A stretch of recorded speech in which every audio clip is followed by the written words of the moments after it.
So guys ఇప్పుడే movie అయిపోయింది. నన్న తల్లి చేశాడు కొండగొర్రెల్ని. హ్యాపీగా ఉంది కొండగొర్రె అయినందుకు. ఏదో ఎక్స్పెక్ట్ చేసినాం. సెకండ్ పార్ట్ అంటారు, ఒక హాఫ్ అన్ అవర్ తీయాల్సిన సినిమా రెండో పార్ట్ తీస్తారేమో అనుకుంటున్నా నేను. అంతే, అది కూడా తీరు, అది కూడా పక్కన తెలుసుకోవడం వాడు వేయలే వెనక. సెకండ్ పార్ట్ జస్ట్ ఒక హాఫ్ అన్ అవర్ ఎక్స్టెండ్ చేసి ఉంటే బాగుండేది, కొన్ని సీన్స్ కట్ చేసి. కానీ లేదో పెట్టేశారు. ఎంత బాగా తీయొచ్చురా సినిమాని, ఎంత బాగా తీయొచ్చు. టెక్నికాలిటీస్ అన్ని మనం మాట్లాడడం, మనం కూర్చుంటే ఎంగేజ్ చేసిందా లేదా అనేది కావాలి మనకి. అదైతే ఫెయిల్ అయిందని చెప్తా నేను. కొన్ని సీన్లు తప్ప సీన్లు హీరోయిన్ పెట్టారు, ఎందుకుందో తెలీదు. ఓ పాట ఉంటుంది హీరోయిన్తో, రొమాంటిక్ సాంగ్, అది ఎటుపోయిందో తెలీదు.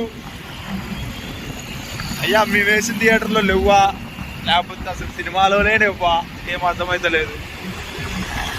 కొండల మీద ప్రేమతో పోయాం, కొండగొర్రెని అయ్యాం. గౌతమ్ తిన్నూరి మీరు జెర్సీ ఆడ తీశారు, ఇది ఆడ తీశారు. Purely disappointed bro. ఇంకా మంచిగా తీసి ఉండొచ్చు, కొన్ని సీన్లు లేపేసి ఇంకా హాఫ్ అన్ అవర్ ఎక్స్టెండ్ చేసి సినిమాని క్లోజ్ చేసేసి ఉండొచ్చు. ట్రెండ్గా పార్ట్ 2 అదే ట్రెండ్లో మీరు వెళ్ళి సినిమా బొక్క పెట్టున్నట్టు అనిపిస్తుంది నాకు. ఏమంటావు బ్రో? వద్దురా నాయన, దాని గురించి ఏమో మాట్లాడటం. మావాడైతే మరీ ఘోరం ఉండు, మాట్లాడటం బొక్క అంటుండు.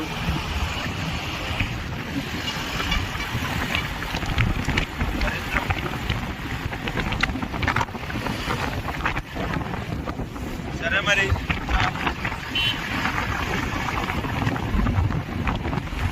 మీకు కనుక కంటెంట్ నచ్చితే please like, share and subscribe to my channel.